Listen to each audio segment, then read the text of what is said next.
I guess I was a little old school Big Ten basketball. I thought, both teams played pretty well defensively, but I'm not sure I've seen that many air balls by both teams. We just didn't make shots, and they probably didn't either. I felt like we did enough things to second half, kind of felt like that game was in control, and a good coaching lesson, a good lesson for the players. We took a couple bad shots in that stretch. We were 11 up, and just like that, give them credit, they changed it. And, I thought we did enough good things to win the game, deserved to win the game, but we've got to improve on, I don't know how you improve on getting some of those shots. So with a great, unbelievable crowd, great TV audience, I told Juwan after, I thought both of us didn't play very well offensively, and I guess, doesn't make me a good coach. I think even some of you guys could probably figure that out. So I say that, and yet I was really proud of AJ. I thought he did a lot of good things. Biggest one was guarding. The job he did guarding Jett Howard. I think Jett Howard is really, really, really a good player, a really good player. And Kobe Buffkin is. That's what I think of you guys. Kobe Buff. You want to make sure that's on, whoever this is. Huh? Yep, we're good. We're good. We're good. But, I thought AJ did a good job, and Joey, I never seen him miss so many good shots, but at the same time, he gets 10 boards and played pretty good D, so I was happy with him. Malik Hall, my assistant, Doug Wojcik, said to me at halftime, we're sitting on the bench, and he says, God, Malik, he's kind of a stat stuffer. I said, what do you mean? He said he got 9 points. I said, 9 points. It just didn't seem like that. He ended up with 15. We don't win the game without him. And yet, some of those drives in that, just like I told Jaden at the end of the game, tell Malik that because the head tells you can do it, the body tells you can't. And so you could tell he was a little off on that stuff. But all in all, a great win. I thought most of the second half we played pretty well. I thought they came back really well. And typical Big Ten game. I mean, that was a slugfest. So hopefully I'm sure we'll both shoot better than we had. We have both shot better. But maybe credit goes to the defense on both teams. Tom, I wanted to ask about the defensive effort on Dickinson, especially in the first half. You're able to contain him pretty well. You got going a little bit in the second. What was the key there, especially in the first half? I thought Marty did a pretty good job, but we did a couple different things. We sometimes doubled, sometimes sometimes did nothing. I think the last couple of years we just went at him with a steady diet of something, and that wasn't very good. And he still made some points, but I thought he had to work for him, and I thought we did a pretty good job. He's a load to handle in there, and I thought we did a pretty good job. And Marty was really good, but AJ got some digs in there. Joey Hauser got some doubles.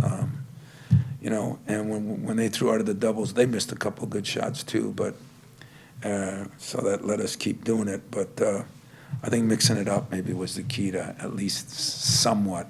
If you call 18 points success, that's probably his average. So we didn't do that good a job on him, but I did think we made him work for most of his stuff. Going off of that a little bit, Tom, back here, just Jackson Kohler and how he did defend Dickinson at some points in the game. Obviously, no points for him tonight, not like the Nebraska game, but just the defensive effort he put in. Well, we knew we had to throw all three guys at him, and Jackson still moving his feet, and sometimes they took him out.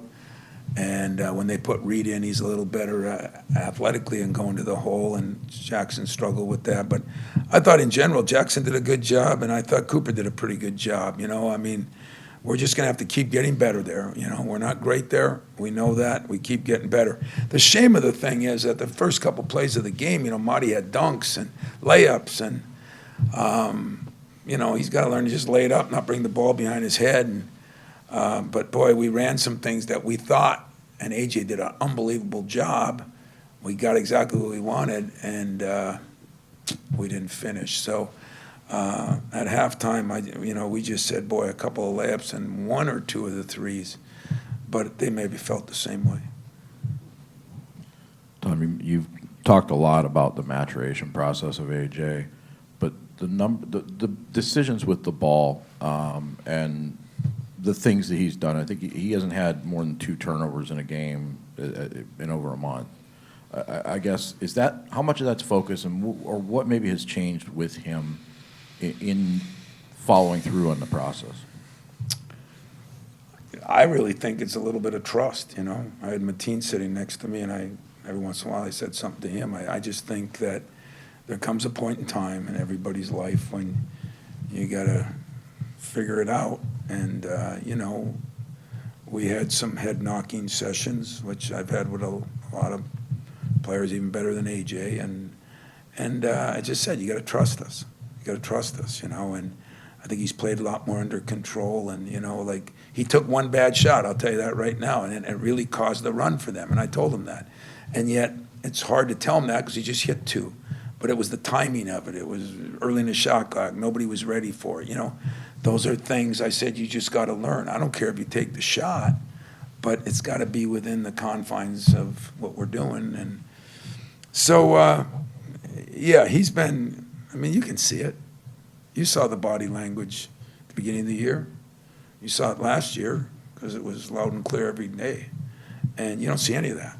So it's not just that he's playing better, but he's handled everything a lot better. I'm really proud of him.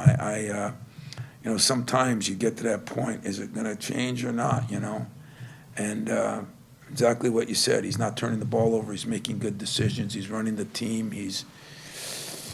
I thought a couple times early there we weren't in the sets we needed to be in. He's still got to get more vocal, but he's definitely made a lot of progress, and I'm proud of him, but I'm happy for him because, he wants to be a player, and he's making himself a player, and that's what process and development are all about.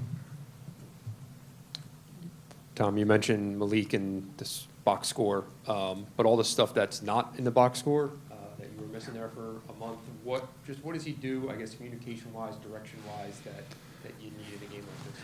Well, he sprained that ankle. That's number one negative, and it was the same ankle, but it wasn't the same spot. So it wasn't the spot. He just sprained an ankle. But he fought through it. You're right. He communicates. He talks. He makes it easier on other people. And yet, at the end, we're switching 5, and we screwed that up once or twice. And I just laughed at him. I said, hey, you thought it was all going to come back overnight, but we don't win that game without Malik. And there are other games I think we could have won with Malik. I told you he's maybe my most versatile player. He does so many things. He keeps the other guys calm, and he can drive, and he can make some plays. He's multi-skilled.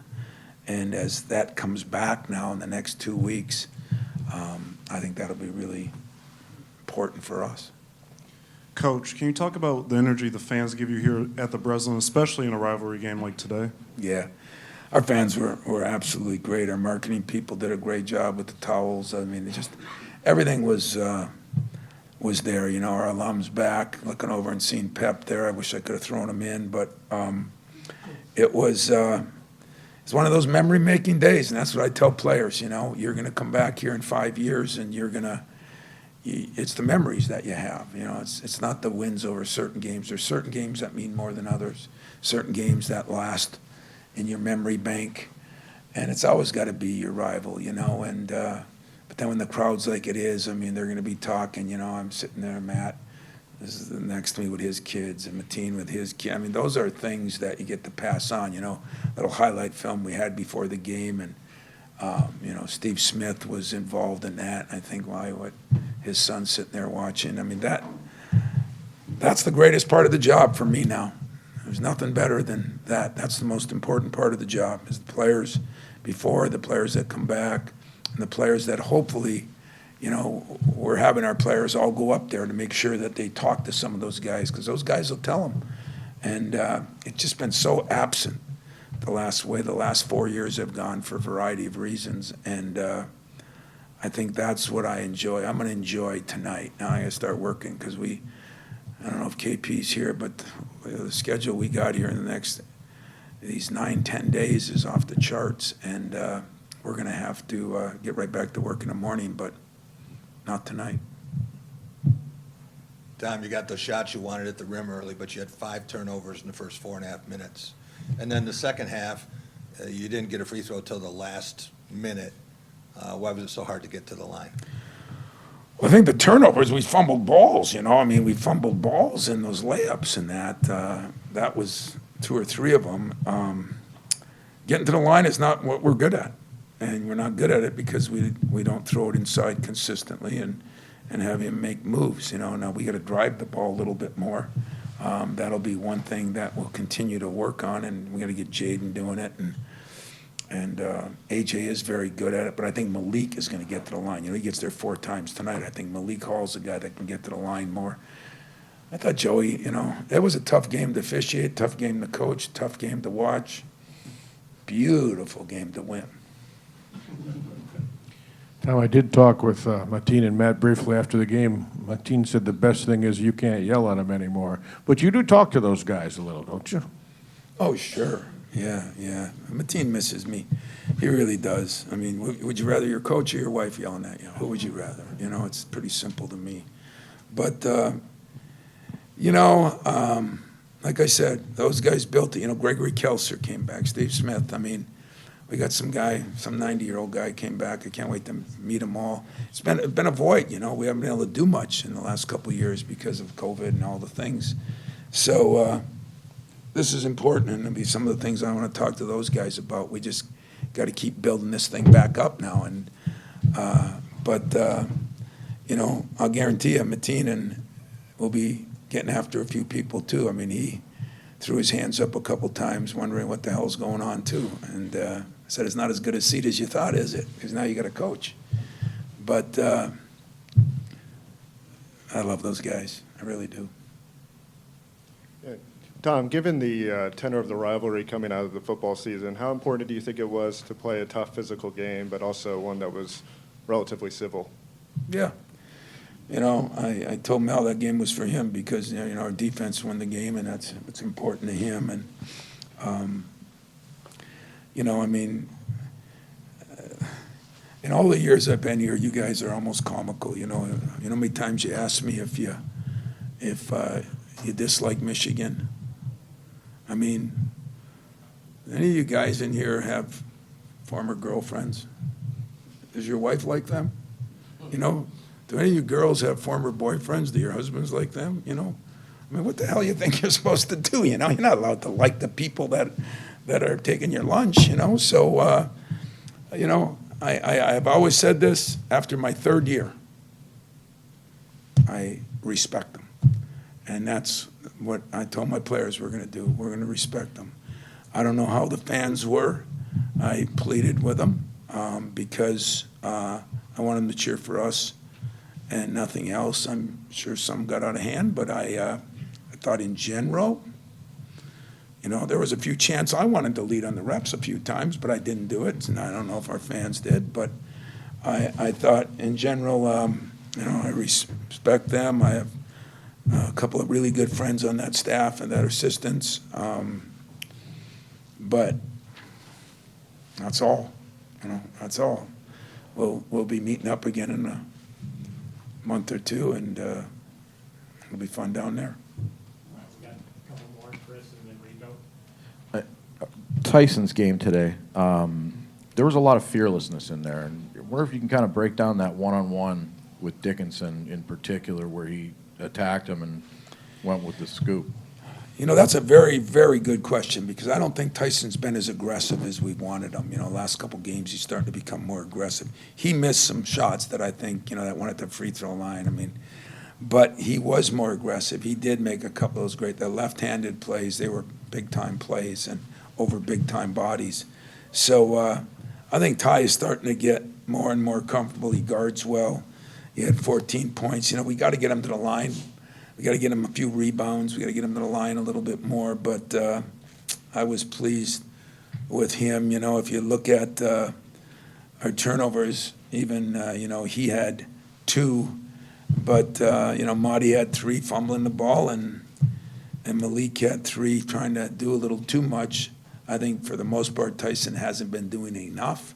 So I think he's getting a little more aggressive, and that's music to my ears. I think that's good for us. I don't think I ever told 2 guys to keep shooting that shot like those 2 shot.